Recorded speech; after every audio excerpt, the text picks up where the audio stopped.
cor do verão. Gostoso, né, Kátia? Como é gostoso a gente poder se arrumar, deixar o cabelo diferente, estar pra cima. Você sempre tá muito feliz, né, Kátia? Sempre, sempre. Sempre positiva. Sempre. Mas hoje o Silvinho caprichou muito no meu cabelo. Normalmente eu não sou assim, com o cabelo tão arrumado, né? O Silvinho hoje... é o teu cabeleireiro lá do... Tem vários que me atendem. A Geni, o Silvinho e o Marquinhos, né? Mas hoje o Silvinho é especialista em penteados, noivas.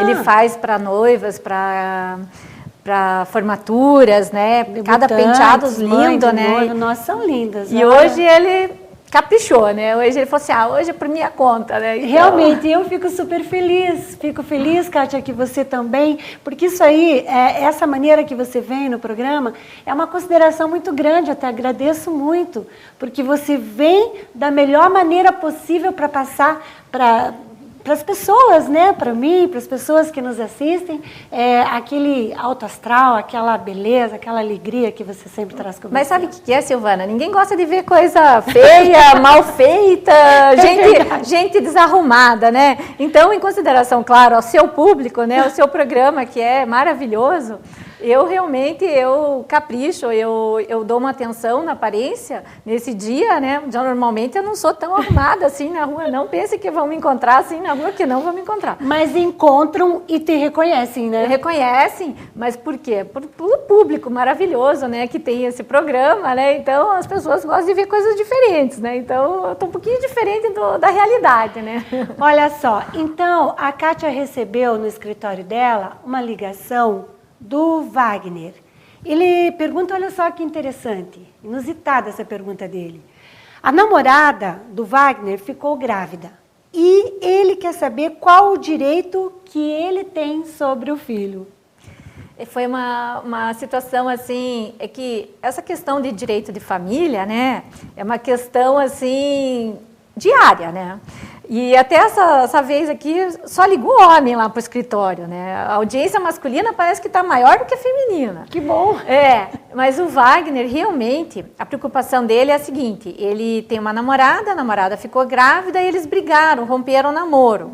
E ele está preocupado, ele já queria pagar a pensão de alimentos, ou se ela pode cobrar, e os dois estão brigando. Então, o meu conselho primeiro para ele, né, que eu acho assim que quando se tem um filho no meio de um casal, né, mesmo que não tenha mais relacionamento, é procurar se dar o máximo bem com a outra parte, porque tudo que você fizer de mal para a outra parte, quem vai sofrer são os filhos, né? Então, em consideração aos filhos, o casal tem que se entender. Então, eu falei para ele procurar a ex-namorada, né? Porque não é mais namorada, e procurar se entender. No caso dele, o medo dele é que ela vá para outro estado, outro país, ou então que case com outro, ponha o filho no nome de outra pessoa.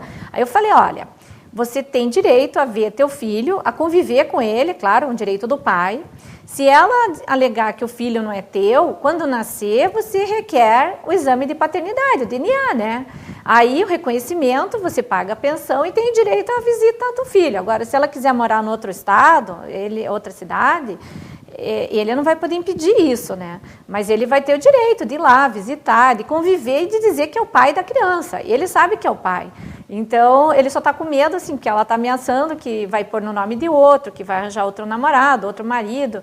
E eu falei, não, quando você tem suspeita que o filho é teu e você quer essa convivência, é só requerer na justiça o exame de DNA. Vai comprovar a paternidade, mesmo que esteja com o nome do pai de outra pessoa, a justiça manda corrigir isso. E daí vai ficar na certidão de nascimento da criança o verdadeiro pai, e o pai vai ter os direitos que um pai tem, e os deveres também, né? Então, está assim, ó. Então, nós temos também, como você falou, outro homem, né? Outra pergunta masculina aqui. O Marcos, ele trabalha com carro, quer dizer, ele depende do carro dele para trabalhar. E ele sofreu um acidente onde ele foi vítima. Ele ficou 60 dias sem o carro. Ele pode pedir indenização, Kátia? Sim. No caso do Marcos, né, ele trabalha para uma rede de TV aí, né, e ele instala equipamentos, né. E nesses 60 dias, na verdade, ele foi vítima de um acidente. A pessoa bateu no carro dele, mas tudo bem, pagou o conserto, tudo. Aí ocorreu um problema, que o carro dele demorou para ficar pronto 60 dias e o prazo de entrega é 30 dias. Já tem jurisprudência que diz que quando excede os 30 dias máximo para concessionária ou para fabricante mandar a peça, porque está faltando peça do carro, e ele pode requerer uma indenização contra a oficina, né, desde que já esteja lá mais de 30 dias o carro, né, porque esses lucros cessantes, porque ele, na verdade, ele ficou sem receber o dinheiro dele, porque ele recebe por ordem de serviço. Como ele ficou 60 dias sem carro, ele ficou 60 dias sem trabalhar. Então, nesses 60 dias, realmente ele tem que se sustentar, mas ele pode entrar contra a oficina ou até a fábrica do veículo, se não, por exemplo, no caso de falta de peça, né, nesse caso ele pode entrar contra o fabricante até, mas ele tem direito à indenização, sim. Bom, nós temos aí mais uma pergunta, dessa vez do Anderson. Interessante o que aconteceu com o Anderson. Ele deu sinal de negócio para adquirir uma casa. Demorou para completar o valor restante. A imobiliária vendeu o imóvel a outra pessoa, e não devolveu para o Anderson o sinal de negócio que ele tinha dado. O Anderson tem algum direito aqui? Bom, nesse caso, o Anderson, ele entrou naquele programa Minha Casa Minha Vida. E era um valor assim, era um valor de R$2.000. Ele tinha que dar de entrada e tinha que liberar o fundo de garantia da esposa. Aí demorou, porque tinha uma empresa que não tinha depositado e tudo. Nesse meio tempo, que ele já tinha dado sinal, a imobiliária, sem avisá-lo, foi e vendeu a casa para um terceiro. E daí, quando ele conseguiu o dinheiro, ele voltou na imobiliária, mas ele tinha um contrato de que o sinal de negócio, se caso ocorresse a desistência por conta dele, ele perderia metade do sinal de negócio. Se fosse um outro motivo, que nem ocorreu, que o fundo de garantia que demorou para liberar, a imobiliária devolveria o valor integral. Mesmo porque o Código do Consumidor prevê o seguinte: como a imobiliária não teve prejuízo porque ela vendeu o imóvel para uma terceira pessoa, ela é obrigada a devolver o sinal de negócio integralmente. Só fica, por exemplo, às vezes retido 30% ou até 50%, mas no máximo 30% por lei, é quando há um prejuízo. Eu não vendi, eu desisti porque eu quis desistir do negócio, a imobiliária deixou de vender para um terceiro, aí sim, mas nesse caso aqui não. No caso do Anderson, a imobiliária vendeu para uma outra pessoa, então não teve prejuízo nenhum e se recusa a devolver o sinal de negócio. Então, eu recomendo que o Anderson procure, que realmente, como é um valor pequeno, o juizado especial ele vai resolver essa questão imediatamente. Com certeza a imobiliária vai ter que pagar em dobro aquilo que ela deixou de devolver para ele. Então, existem inclusive penalidades, né? Não é só devolver o dinheiro e pronto, né? Mas isso ocorre muito, com frequência.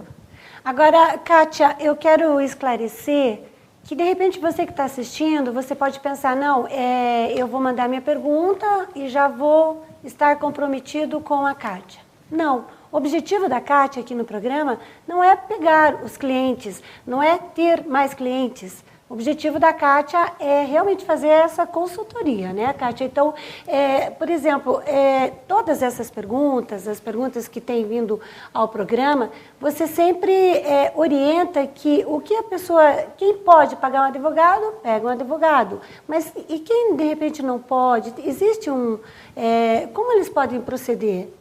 Bom, a minha função aqui no programa é de orientação, né?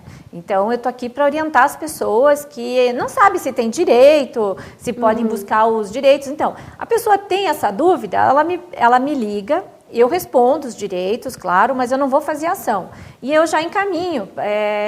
Então, hoje tem os órgãos que atendem. Quem não pode pagar um advogado... tem a Defensoria Pública, né, que está sendo oficializada aqui no estado do Paraná, e tem os núcleos das faculdades de Direito, né, que tem na Federal, na PUC, na Tuiuti, na Unibrasil. A pessoa deve buscar nessas universidades os núcleos de atendimento gratuito. E até uma vantagem, porque as custas processuais hoje são muito caras, principalmente em processo de direito de família, pensão de alimentos.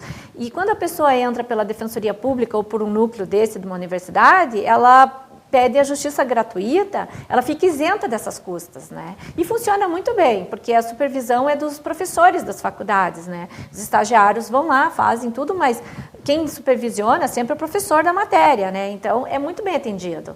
E tem êxito, né? Então, mas a minha função aqui realmente é dar uma orientação. Às vezes a pessoa fica pensando, puxa, aconteceu isso comigo, será que eu tenho direito? Antes dela ir buscar o direito dela, ela pergunta, eu já falo qual que é, e se tiver mais dúvida, pode me ligar que eu estarei respondendo. Que assim ela já vai orientada, né? Já vai sabendo. Já vai sabendo onde buscar ajuda e como buscar. E já sabe também dos direitos dela, né? Isso é muito importante, né? Kátia, você é de Curitiba, fico olhando você assim. Você mora há muito tempo aqui ou você nasceu em Curitiba? Nasci em Curitiba. Sempre morei aqui, né? Trabalho fora, às vezes, por causa de aos trabalhos, né? Às vezes no Rio de Janeiro, São Paulo. Viajo muito, né? Mas Brasília, Porto Alegre. Mas a minha residência sempre foi em Curitiba. E amo essa cidade, né? E amo o povo daqui também. E me dou muito bem aqui em Curitiba. E como que você sente assim em Curitiba? Eu vejo que você sempre está estudando, você sempre quer mais. E você já tem uma bagagem grande, né? Você tem quantos anos aí que você atua? Agora, em fevereiro, eu fiz 22 anos de formada. Foi 22 anos da minha formatura, foi em 90, né? Em fevereiro de 90, minha formatura. Eu me formei em 89, na Federal, na Universidade Federal do Paraná. Na época que eu fiz faculdade, só tinha 3 faculdades, né? Que era Federal, PUC e Curitiba.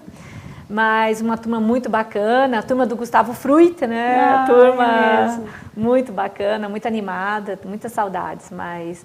eu realmente gosto muito do que faço, não me incomodo de ajudar as pessoas, sinto prazer em poder responder as suas perguntas, e me dá prazer, realmente é uma coisa assim que eu estou fazendo aqui porque eu gosto. Então tá, eu quero convidar você que tem as suas dúvidas, que você pode sim, você liga, você faz aí a sua pergunta, a Kátia pode voltar a ligação para você ou vai responder também a sua pergunta aqui no programa e quero agradecer. Mais um dia, mais um programa junto com você, Kátia, que bom, que alegria ter você.